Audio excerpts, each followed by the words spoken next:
দেশ বিদেশের খেলাধুলার সবশেষ খবর নিয়ে এটি নিউজের নিয়মিত আয়োজন ইভ্যালি স্পোর্টস ইনসাইটে সবাইকে স্বাগতম। সঙ্গে আছে মেহসাবিন মুনিয়া। শিরোনামগুলো শুনছিলেন, এবারে বিস্তারিত। সিরিজের তৃতীয় ও শেষ টি-20তে আগামীকাল পাকিস্তানের মুখোমুখি হবে বাংলাদেশ। লাহোরের গাদ্দাফি স্টেডিয়ামে বাংলাদেশ সময় বিকেল ৩টায় শুরু হবে ম্যাচটি। পাকিস্তানের বিপক্ষে তাদের মাটিতে প্রায় এক যুগ পর আলোচিত সিরিজে খুব একটা সুবিধা করতে পারছে না বাংলাদেশ। ইতোমধ্যে প্রথম দুই টি-20 হেরে সিরিজ হাতছাড়া করেছে টাইগাররা, যেখানে ব্যাটিং, বোলিং, ফিল্ডিং তিন বিভাগে ব্যর্থ হয় মাহমুদুল্লাহ রিয়াদের দল। এখন হোয়াইট ওয়াশ এড়ানোর লক্ষ্য বাংলাদেশের। অবশ্য শক্তি ও পরিসংখ্যানে অনেকটা পিছিয়ে বাংলাদেশ। টি-20 র্যাঙ্কিংয়ে শীর্ষে থাকা পাকিস্তানের বিপক্ষে এখন পর্যন্ত খেলা ১২ ম্যাচের মধ্যে ২টিতে জিতেছে সফরকারীরা। অন্যদিকে এক ম্যাচ বাকি থাকতে সিরিজ জিতে বেশ ফুরফুরে মেজাজে রয়েছে পাকিস্তান। এবার শেষ ম্যাচ জিতে ৩-০তে সিরিজ জয়ের লক্ষ্য স্বাগতিকদের।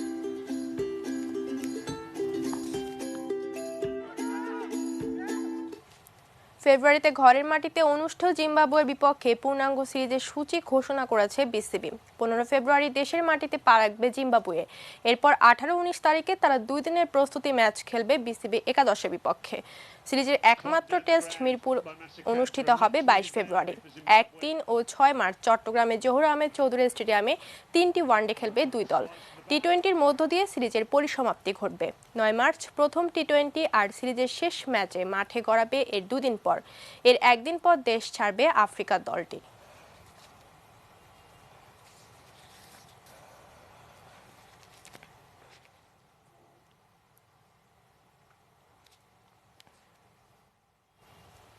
প্রধানমন্ত্রী শেখ হাসিনা নিজ হাতে রান্না করে খাবার পাঠিয়েছেন ক্রিকেট তারকা সাকিব আল হাসানের বাসায়। সাকিব তার ফেসবুক ভেরিফাইড পেজে নিশ্চিত করেছেন বিষয়টি। ক্রিকেট থেকে আপাতত নিষিদ্ধ রয়েছেন সাকিব আল হাসান। এ সময় বিভিন্ন অনুষ্ঠানে যোগ দেওয়ার পাশাপাশি অবসর সময় কাটাচ্ছেন তিনি। শুক্রবার সাকিব সপরিবারে গণভবনে গিয়ে প্রধানমন্ত্রীর সাথে দেখা করেন। সেখানে সাকিবের জীবনসঙ্গী উম্মি শিশিরের কাছে প্রধানমন্ত্রী জানতে চেয়েছিলেন তার প্রিয় খাবার কি। শিশিরের কাছ থেকে জানার পর প্রধানমন্ত্রী বলেন নিজ হাতে খাবার রান্না করে পাঠিয়ে দেবেন। কাল কথা বলার পর আজই সাকিবের বাসায় খাবার পাঠিয়ে দিয়েছেন প্রধানমন্ত্রী। সাকিব তার ফেসবুক পোস্টে জানিয়েছেন, এ পৃথিবীতে আমি সবচেয়ে ভাগ্যবান মানুষ। মাননীয় প্রধানমন্ত্রী শেখ হাসিনার সৌজন্যে আমি ভাষাহীন তার হাতের সুস্বাদু খাবার খেলাম, যা তিনি সকালে নিজ হাতে রান্না করে আমার স্ত্রীর জন্য বাসায় পাঠিয়েছেন।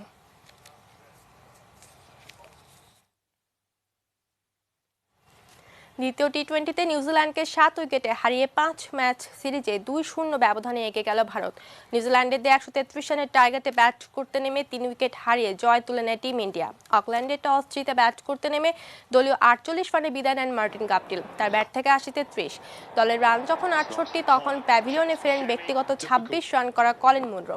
স্কোরবোর্ডে ৭৪ রান উঠতে আউট হন কলিন ডি গ্রান্টহোম। টিম সিফার্টের অপরাজিত ৩৩ রানে ৫ উইকেটে ১৩২ রান করে কিউইরা। জবাবে শুরুটা ভালো হয়নি ভারতের। দলীয় ৮ রানে ফিরে যান রোহিত শর্মা, আর বিরাট কোহলি আউট হন দলের খাতায় ৩৯ রান উঠতেই। তৃতীয় উইকেটে লোকেশ রাহুল ও শ্রেয়াস আয়ার মিলে তোলেন ৮৬ রান। শ্রেয়াস সাজঘরে ফেরেন ৪৪ রানে। ইনফর্ম লোকেশ রাহুলের অপরাজিত ৫৭ রানে ৩ উইকেট হারিয়ে জয় তুলে নেয় সফরকারীরা।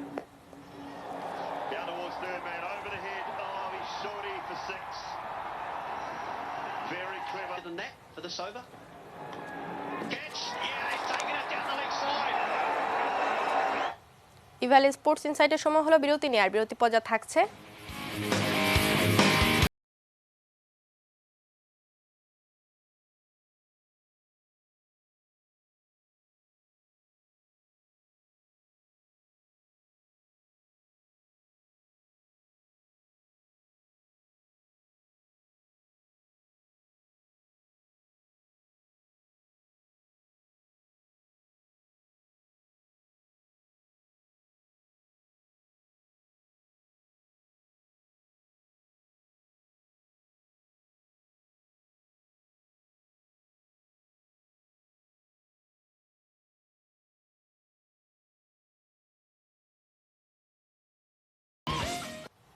বিরতির পর ফিরে এলাম ইভ্যালি স্পোর্টস ইনসাইটে। ধন্যবাদ আমাদের সঙ্গে থাকার জন্য। স্প্যানিশ লিগে আবারও পরাজয়ের স্বাদ পেয়েছে বার্সেলোনা। শনিবার রাতে তারা ২-০ গোলে হেরেছে ভ্যালেন্সিয়ার কাছে। নতুন কোচ কিকে সেতিয়ানের অধীনে এটা বার্সার প্রথম পরাজয়। ভ্যালেন্সিয়ার মাঠে প্রথমার্ধ শেষে স্কোর লাইন ছিল গোলশূন্য। দুদল সুযোগ পেলেও কাঙ্ক্ষিত গোল পায়নি। তবে 48 মিনিটে ম্যাক্সি গোমেজের গোলে এগিয়ে যায় ভ্যালেন্সিয়া।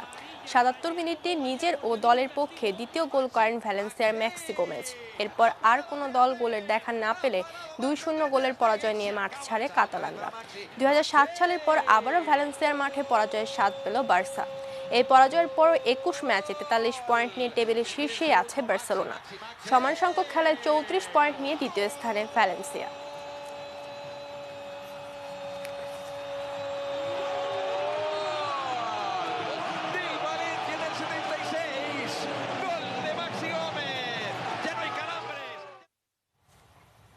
বঙ্গবন্ধু গোল্ড কাপের ষষ্ঠ আসরেও শিরোপা জিতল বিদেশি দল, আর হতাশ করলেন দেশের ফুটবলাররা। মৌসুমের শুরুতে আন্তর্জাতিক মানের প্রতিযোগিতা নিয়ে যে আশা জেগে উঠেছিল, তাহলে এর প্রাপ্তি কি? প্রতিযোগিতা শেষে এরই বিশ্লেষণ। জাতির জনক বঙ্গবন্ধু শেখ মুজিবুর রহমানের জন্মশতবার্ষিকী উপলক্ষে এবারের বঙ্গবন্ধু গোল্ড কাপ, আর তাই হয়তো আলাদা করে চোখ রেখেছিলেন দেশের ফুটবল প্রেমী মানুষ। প্রতিযোগিতায় অংশ নেয় স্বাগতিক বাংলাদেশ সহ শ্রীলঙ্কা, মরিশাস, সেসেলস, বুরুন্ডি ও ফিলিস্তিন। দল হিসেবে পরিচিত শুধু ফিলিস্তিনি। প্রতিযোগিতা শেষে তাই বিশ্লেষণ, কেমন হলো এবারের আয়োজন? কিছু নিম্নমানের টিম দুই একটি বাদে নিয়ে এসে একটা দায়সারাভাবে তারা একটা টুর্নামেন্ট করলো, যা কিনা আমাকে খুব কষ্ট দিয়েছে। আমাদের শতাব্দীর মহানায়ক, যার নামে শতবর্ষ একটা অনুষ্ঠান, সেই অনুষ্ঠানটা হবে দেখার মতো, সারা দেশের মানুষ তাকিয়ে থাকবে। সেখানে আমরা কি দেখলাম, যে নীরবে নিবৃত্তি শেষ হয়ে গেল বঙ্গবন্ধু ফুটবল টুর্নামেন্ট। আয়োজনের যে অবস্থা, দেশের ফুটবলারদের পারফরমেন্সও এর চেয়ে আলাদা নয়। ফুটবলাররা নজর কাটতে পারেননি, সরাসরি বললেন আশরাফ উদ্দিন জন্য। আমি মনে করি আর নিচে নামার সুযোগ নেই, নেচেলে তাদের চেয়ে ভালো করবে। সেক্ষেত্রে অবশ্যই পরিকল্পনা করতে হবে, 2-4-10 বছর একটা দীর্ঘমেয়াদী পরিকল্পনা, যেই পরিকল্পনা দিয়ে আমাদের ফুটবলকে নতুনভাবে সাজাতে হবে। আন্তর্জাতিক টুর্নামেন্ট জমজমাট হয় পরিচিত এবং জনপ্রিয় দল এলেই, কিন্তু বুরুন্ডি, সেসেলসের ফুটবল নিয়ে জানেন না অনেকেই। মাঠে দর্শক উপস্থিতি কম থাকার কারণ এটি, মনে করছেন চট্টগ্রাম আবাহনীর এই ফুটবল কর্মকর্তা। সারা দেশের ফুটবল প্রিয় মানুষ এবং দেশের জনগণ টিভির কল্যাণে, মিডিয়ার কল্যাণে দেখেছে যে গ্যালারিগুলি সব ফাঁকা, শূন্য। এর কারণ হচ্ছে যে অখ্যাত দেশগুলো থেকে যে দলগুলো আনা হয়েছে, যেমন সিশেল। তবে তুলনামূলক মাঠে ভালো ফুটবল খেলেছে বুরুন্ডি ও সেসেলস। বাংলাদেশের খেলা দর্শকদের ডুবিয়েছে হতাশায়। ফুটবলারদের আত্মবিশ্বাস ছিল তলানিতে, এরও বিশ্লেষণ করলেন এই সংগঠক।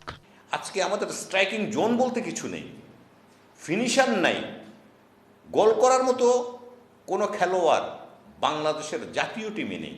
আন্তর্জাতিক এই গোল্ড কাপ ফুটবল প্রতিযোগিতা দিয়ে ফুটবলকে জাগিয়ে তুলতে পারত বাংলাদেশ ফুটবল ফেডারেশন। তারা সেই সুযোগটা মিস করেছে। এটা জাতির সাথে প্রতারণা, এটা ফুটবলের সাথে প্রতারণা। কাজল রায়, এটিএন নিউজ, ঢাকা। চট্টগ্রাম ভেন্যুতে শুরু হলো বঙ্গবন্ধু জাতীয় স্কুল হকি প্রতিযোগিতা। বাংলাদেশ হকি ফেডারেশনের ব্যবস্থাপনা ও ফার্স্ট সিকিউরিটি ইসলামী ব্যাংক লিমিটেডের পৃষ্ঠপোষকতায় শনিবার থেকে দেশব্যাপী 9টি ভেন্যুতে মোট 80টি স্কুল অংশ নিচ্ছে এই টুর্নামেন্টে।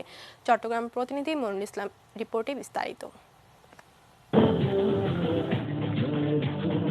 ক্ষুদে শিক্ষার্থীদের মনোরম এই ডিসপ্লে দিয়েই শুরু হয় আনুষ্ঠানিকতা। শনিবার দুপুরে চট্টগ্রামের এম এ আজিজ স্টেডিয়ামে উদ্বোধন হলো বঙ্গবন্ধু জাতীয় স্কুল হকি টুর্নামেন্ট। প্রধান অতিথির বক্তব্যে চট্টগ্রাম সিটি কর্পোরেশনের মেয়র আজম নাসিরউদ্দিন বলেন, ক্ষুদে খেলোয়াড়দের মধ্যে থেকে বাছাইকৃতদের দীর্ঘমেয়াদী প্রশিক্ষণ দিলে বাংলাদেশ ভবিষ্যতে হকি বিশ্বকাপের যোগ্যতা দল হিসেবে খেলতে পারবে। আমরা লিগ করলাম, টুর্নামেন্ট করলাম, এটা শেষ হয়ে গেল, খেলোয়াড়রা আবার যার যার জায়গায় চলে গেলেন, ওরা ওদের মতো কাজে ব্যস্ত থাকলেন। আবার যখন লিগ হবে বা টুর্নামেন্ট হবে আসবে, এইভাবে আমরা কিন্তু কোনোভাবেই মানসম্পন্ন প্রত্যাশিত হকি খেলোয়াড় তৈরি করতে পারবো না। আমি বলবো এটি যাতে অবশ্যই এই প্রশিক্ষণের উদ্যোগ গ্রহণ করা হয় এবং প্রশিক্ষণটা অবশ্যই দীর্ঘমেয়াদী হয় এবং মানসম্পন্ন প্রশিক্ষণের অধীনে এই প্রশিক্ষণের ব্যবস্থা গ্রহণ করা হয়। অনুষ্ঠানের বিশেষ অতিথি বাংলাদেশ হকি ফেডারেশনের সহসভাপতি ও স্কুল হকি কমিটির চেয়ারম্যান, এটিএন নিউজ ও এটিএন বাংলার চেয়ারম্যান ডক্টর মাহফুজুর রহমান এ সময় চট্টগ্রাম সিটি মেয়রের প্রতি আহ্বান জানান হকির জন্য একটি মাঠের জায়গা করে দেয়ার।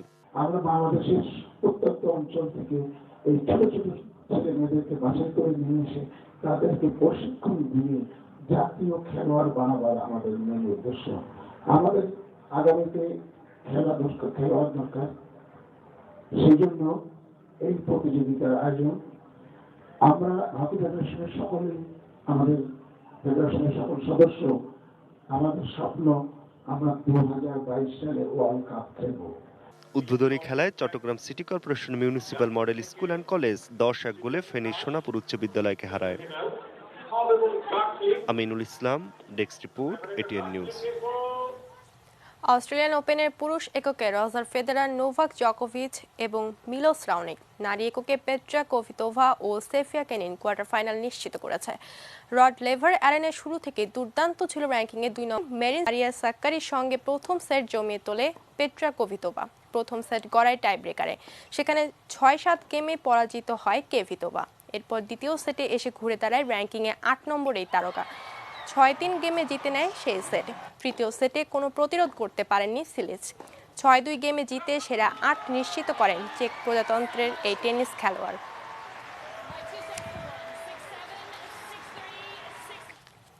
বরিশাল শহীদ আব্দুর রব শেরনিয়াবাদ স্টেডিয়ামে 12 দিন ব্যাপী বঙ্গবন্ধু জাতীয় স্কুল ক্রিকেট প্রতিযোগিতা শুরু হয়েছে। উদ্বোধনী দিনে টাউন মাধ্যমিক বিদ্যালয় ও মহাবাজ মাধ্যমিক বিদ্যালয়ের মধ্যে খেলা অনুষ্ঠিত হয়েছে। মোট 8টি মাধ্যমিক বিদ্যালয় এবারে টুর্নামেন্টে অংশ নিচ্ছে। খেলা শুরু প্রতিদিন সকাল 9টায়। বরিশালের জেলা প্রশাসক SM অজিউর রহমান উদ্বোধন করেন এই টুর্নামেন্টের।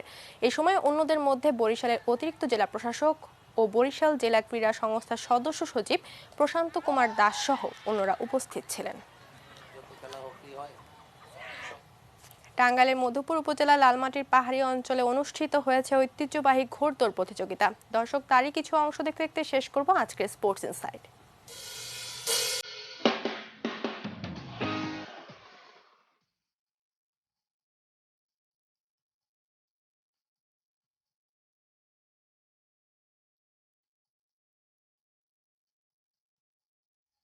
হ্যাঁ, বিচারক মন্ডলী আপনারা রেডি?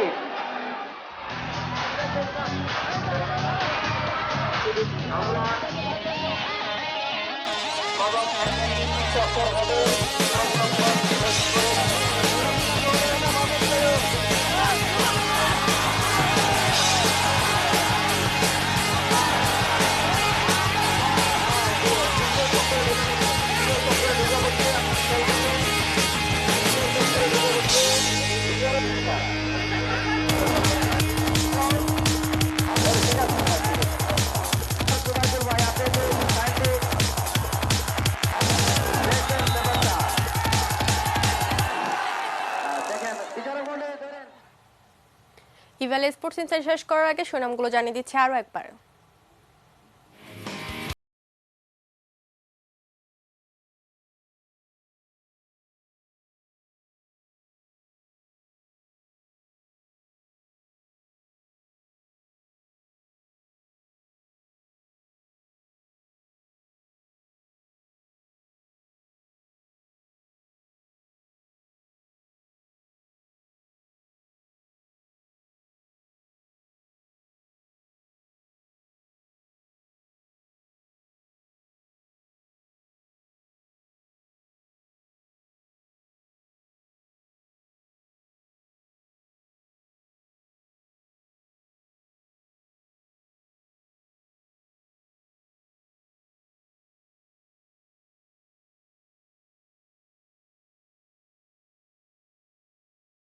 ইনসাইট আজ এ পর্যন্তই। কাল আবার একই সময় দেখা হবে। সে পর্যন্ত সবার জন্য শুভকামনা। ধন্যবাদ সবাই।